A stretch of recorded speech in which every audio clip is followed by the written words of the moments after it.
Hey, what's up? Jigxor here.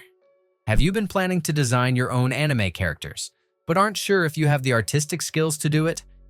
In this video, I will show you how AI can help you create these characters with the best tool I have tried myself. Let's go. Even though there are tons of AI programs that turn text into pictures, I picked this one in particular. It's newer than its competitors, but already packed with advanced models and features to help you create consistent characters for your content. Unlike other AI generators, these models aren't based on real people. They're custom-made and you won't find them anywhere else, so your characters will feel truly original. Yes, it costs money, but it's not much compared to other AI tools, and it's definitely a good investment if you plan to use it a lot. If you want to give it a try, click my link below to sign up and get some free credits to make your own pictures. Creating unique and consistent AI characters depends on how well you write your instructions. A prompt, which is just the text you give to the AI, needs to be very detailed, including things like their body type, build, and even what they're wearing to get the best possible results. But if you're not sure how to write a good prompt, the tool also offers a prompt assistance feature where you can either use standard improvements or choose a custom style that matches your vision. Lastly, you need to choose a model. Each model shows you an example of what it can create, so pick the one that fits your needs. For even more control, head over to the Advanced Settings. Here, you'll find the negative prompt option, which lets you tell the AI what you don't want in your picture.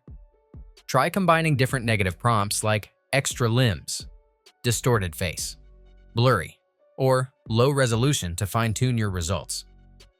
You can also adjust the prompt guidance scale to better match the images to your text instructions, with options such as creativity, steps, and strength.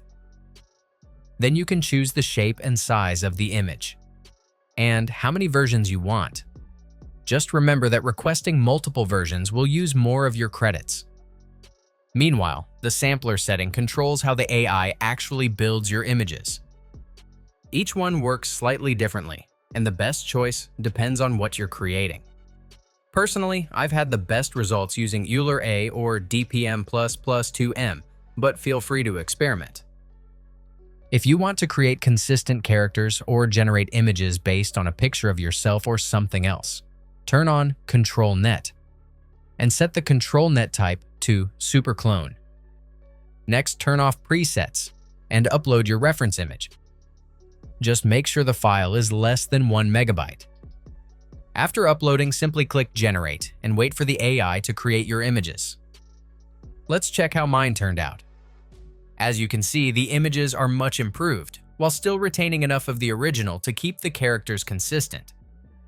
Remember, all the images you create are stored in your albums, so you can view or download them whenever you want. That's it. If I could help you, feel free to give this video a thumbs up, and don't forget to subscribe. If you have any questions about the video, or want me to create a tutorial about another topic, leave a comment below. See you next time. Bye.